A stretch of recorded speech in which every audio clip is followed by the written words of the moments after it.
بسم اللہ الرحمن الرحیم۔ 7 جگہ بسم اللہ مت پڑھنا ورنہ انسان کافر ہو جاتا ہے۔ پیارے دوستو، قرآن مجید اللہ کی ایک عظیم اور مقدس کتاب ہے۔ یہ برکت والی کتاب ہے۔ قرآن مقدس رحمتوں کا خزانہ ہے۔ اس کی آیتیں مومنوں کے لیے شفا ہے۔ اس کے ایک ایک حرف میں 10 نیکیاں اللہ نے مقرر فرمائی ہیں۔ قرآن ایک مقدس رحمتوں کا خزانہ ہے، لیکن اس عظیم رحمت والے خزانے سے مالا مال ہونا ہو تو پہلے سچے دل سے بسم اللہ الرحمن الرحیم پڑھو، پھر اس خزانے کو کھولو اور زیادہ سے زیادہ اللہ کی رحمت کو حاصل کرو۔ قرآن مقدس جیسی عظیم کتاب کی برکتیں بغیر بسم اللہ الرحمن الرحیم کے کیسے حاصل ہو سکتی ہے؟ قرآن شریف کی ہر آیت میں شفا و رحمت ہے۔ مومنوں کو چاہیے کہ اس سے فیض حاصل کرے۔ بہرحال بسم اللہ شریف پڑھنے کسی پر دم کرنے کے کیا فائدے ہیں، اس کے بارے میں بات کرتے ہیں۔ جب کوئی پریشانی یا مشکل کا سامنا ہو تو بسم اللہ شریف کو وضو کر کے 786 مرتبہ 7 دن تک لگاتار پڑھے۔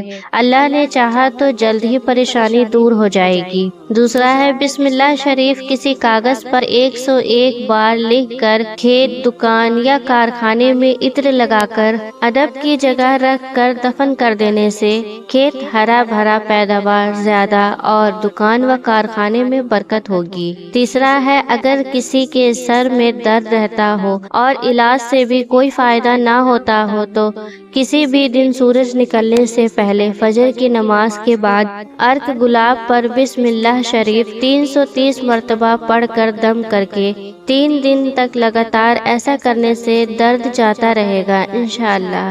چوتھا ہے، اگر کسی پر جادو کر دیا گیا ہو تو 7 دن تک روزانہ عصر کی نماز کے بعد 100 مرتبہ بسم اللہ پڑھ کر دم کیا جائے، انشاءاللہ جادو کا اثر ختم ہو جائے گا۔ پانچواں، اگر کسی پر جنات کا اثر ہو تو سفید کاغذ پر گلاب و زعفران سے 35 مرتبہ بسم اللہ لکھ کر کالے رنگ کے کپڑے میں لپیٹ کر ہاتھ میں لٹکا دیا جائے تو اس کی برکت سے انشاءاللہ جنات بھاگ جائیں گے۔ چھٹا ہے، اگر کوئی کسی پر عاشق ہو گیا ہو اور اس عشق سے گھر والوں کی عزت داؤ پر لگی ہو، اگر گھر والے اس کے عشق کو ختم کرنا چاہتے ہوں تو ایک مٹی کے لوٹے برتن میں پانی بھر کر اس پر 900 بار بسم اللہ شریف پڑھ کر پھونک دے اور عاشق کو یہ پانی 21 دن تک لگاتار پلا دے تو انشاءاللہ شکایت ختم ہو جائے گی۔ روزانہ 1 بار پلانا کافی ہے۔ ساتواں، اگر کوئی مرگی کا مریض ہے تو اس کے دائیں کان میں 40 مرتبہ اور بائیں کان میں 20 مرتبہ بسم اللہ شریف پڑھ کر دم کرے، انشاءاللہ مرگی سے چھٹکارا مل جائے گا۔ آٹھواں ہے، میاں بیوی کے ناموں کے ساتھ والدہ کے نام کے عدد کی تعداد کے مطابق بسم اللہ پڑھ کر پانی پر دم کر کے میاں بیوی دونوں کو پلائیں تو دونوں میں گہری محبت ہو جائے گی۔ پیارے دوستو، حضرت عثمان بن عفان رضی اللہ تعالی عنہ نے رسول اللہ صلی اللہ تعالی علیہ وسلم سے بسم اللہ کی نسبت سے سوال کیا۔ آپ صلی اللہ تعالی علیہ وسلم نے فرمایا، یہ اللہ تعالی کا نام ہے۔ اللہ تعالیٰ کے بڑے ناموں اور اس میں اس قدر نزدیکی ہے جیسے آنکھ کی سیاہی اور سفیدی میں۔ جابر رضی اللہ تعالیٰ عنہ فرماتے ہیں، جب یہ آیت بسم اللہ الرحمن الرحیم اتری تو بادل مسجد کی طرف چھٹ گئی، ہوائیں ساکن ہو گئیں، سمندر ٹھہر گیا، جانوروں نے کان لگا لیے، شیاطین پر آسمان سے شعلے گرے اور پروردگار عالم نے اپنی عزت اور جلال کی قسم کھا کر فرمایا کہ جس چیز پر میرا یہ نام لیا جائے گا اس میں برکت ضرور سے ضرور ہوگی۔ ابن مسعود رضی اللہ تعالی عنہ فرماتے ہیں کہ جہنم کے 19 دروگوں سے جو بچنا چاہے وہ بسم اللہ الرحمن الرحیم پڑھے۔ اس کے بھی 19 حروف ہیں، ہر حرف فرشتے سے بچاؤ بن جائے گا۔ ابن عطیہ نے بیان کیا ہے کہ لیکن کچھ ایسی جگہ ہیں جہاں پر بسم اللہ الرحمن الرحیم پڑھنا حرام ہے، جائز ہی نہیں ہے۔ ہر انسان جہاں چاہتا ہے پڑھ لیتا ہے، کچھ لوگوں کی تو ایسی عادت بن جاتی ہے کہ وہ ہر کام کرنے سے پہلے ایک دم بسم اللہ الرحمن الرحیم پڑھتے ہیں، تو کچھ ایسی بھی جگہ ہے جہاں پر ہمیں بسم اللہ نہیں پڑھنا چاہیے۔ جہاں پر بسم اللہ انسان اگر پڑھے گا تو وہ گنہگار ہوگا۔ بسم اللہ کا پڑھنا ایسی جگہوں پر، ایسے مقامات پر جائز ہی نہیں ہے۔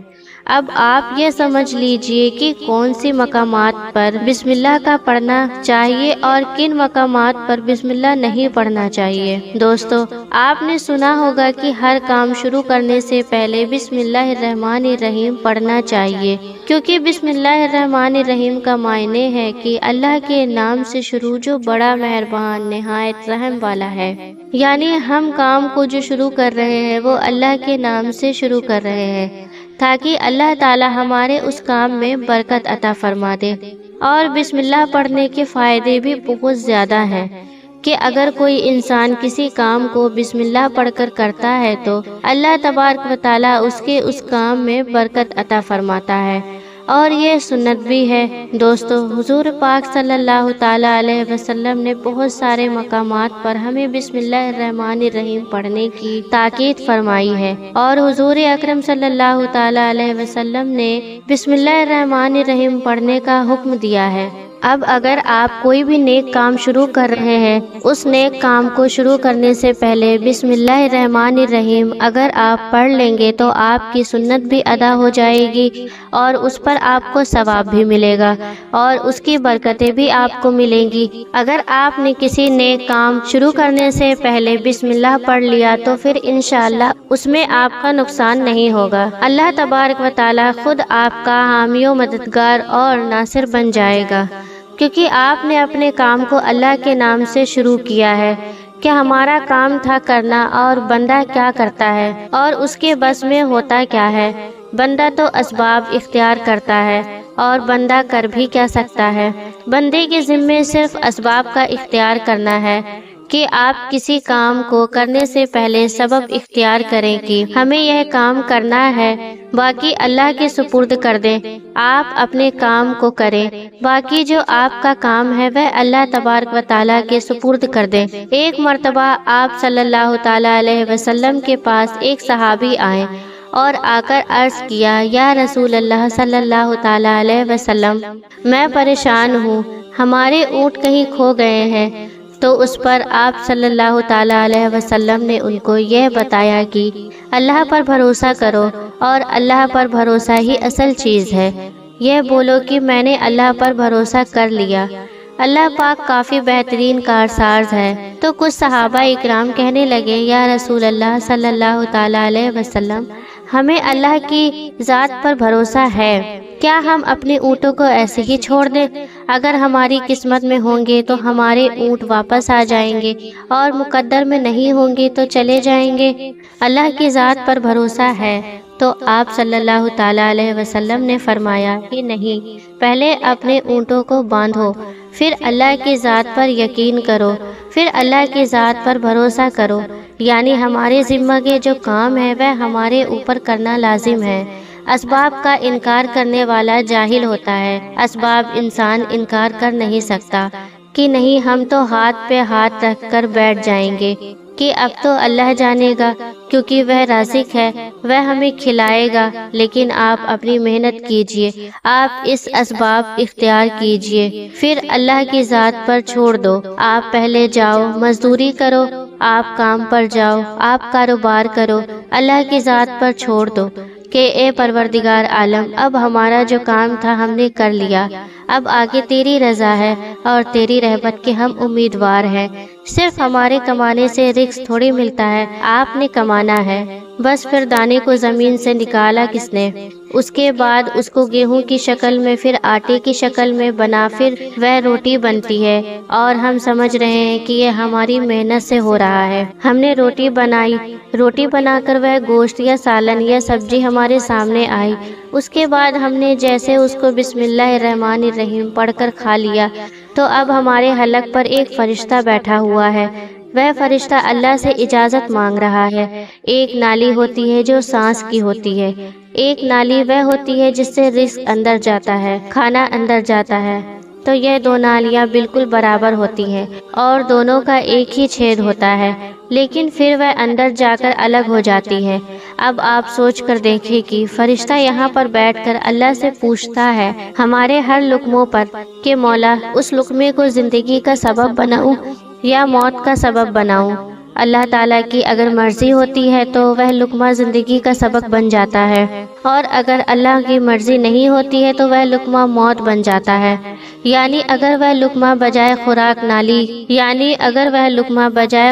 والی نالی میں جانے کی اگر وہ سانس کی نالی میں چلی گئی تو پھر انسان ختم ہو جائے گا۔ تو آپ دیکھیں ہم نے اتنے سارے کام کیا، لیکن فرشتہ یہاں پر بیٹھا ہوا ہے کہ اس نوالے کو، اس لقمے کو کہاں لے جانا ہے۔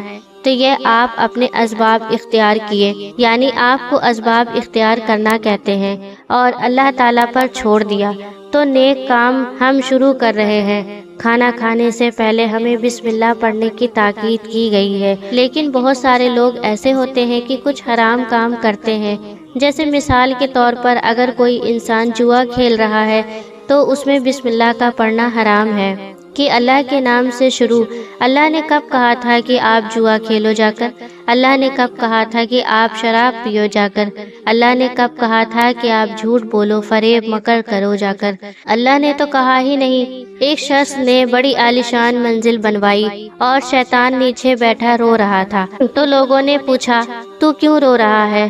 اس نے کہا کہ دیکھو میں نے اسے جھوٹ بلوایا، فراڈ کروایا، ہم نے تو اس کی بلڈنگ فراڈ کر کے بنوا دی، اور یہ لکھ رہا ہے ھذا من فضل ربی، یہ میرے رب کا فضل ہے۔ اللہ نے کہاں کہا تھا کہ جھوٹ بول کر کمانا؟ اللہ نے کہاں کہا تھا کہ ڈھونگ کرنا؟ اللہ نے کہاں کہا تھا کہ فراڈ کرنا؟ تو مقصد صرف یہ ہے کہ شیطانی کاموں سے پہلے ہمیں بسم اللہ ہرگز نہیں پڑھنا چاہیے۔ ہمیں ہر نیک کام شروع کرنے سے پہلے بسم اللہ الرحمن الرحیم پڑھنا چاہیے۔ ہمیں احتیاط رکھنا چاہیے کہ جب ہم باتھ روم کے اندر داخل ہو چکے ہوں، نہانے کے قبل بسم اللہ نہ پڑھیں۔ باتھ روم میں جانے سے پہلے ہم بسم اللہ الرحمن الرحیم پڑھیں، اور باتھ روم سے نکلنے کے بعد جب کپڑے پہنے تو پھر بسم اللہ الرحمن الرحیم پڑھیں۔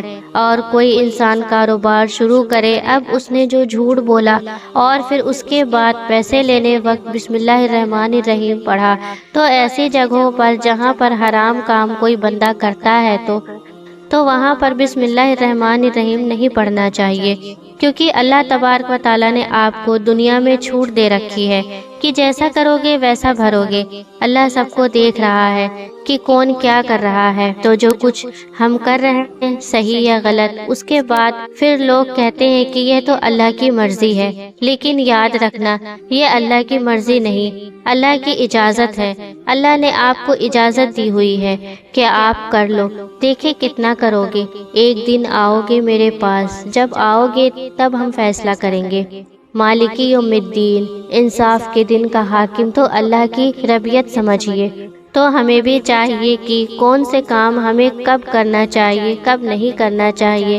جب سنت رسول صلی اللہ تعالیٰ علیہ وسلم پر ہم عمل کریں گے تو اللہ تعالیٰ ہمیں کامیاب کر دے گا، دنیا میں بھی اور آخرت میں بھی انشاءاللہ تعالیٰ۔ اللہ پاک ہمیں بہتر عمل کرنے کی توفیق عطا فرمائے اور ہمارا خاتمہ ایمان پر فرمائے، آمین اللہم آمین۔ دوستو کمنٹ باکس میں اللہ تعالیٰ کی 99 میں سے ایک نام کو ضرور ٹائپ کریں۔ دوستو ویڈیو پسند آیا ہو تو لائک کریں، کمنٹ کریں، شیئر کریں، اور اسی طرح کی ویڈیو سننے کے لیے ہمارے چینل کو سبسکرائب کریں۔ پھر ملتے ہیں کسی اگلے ویڈیو میں۔ خدا حافظ۔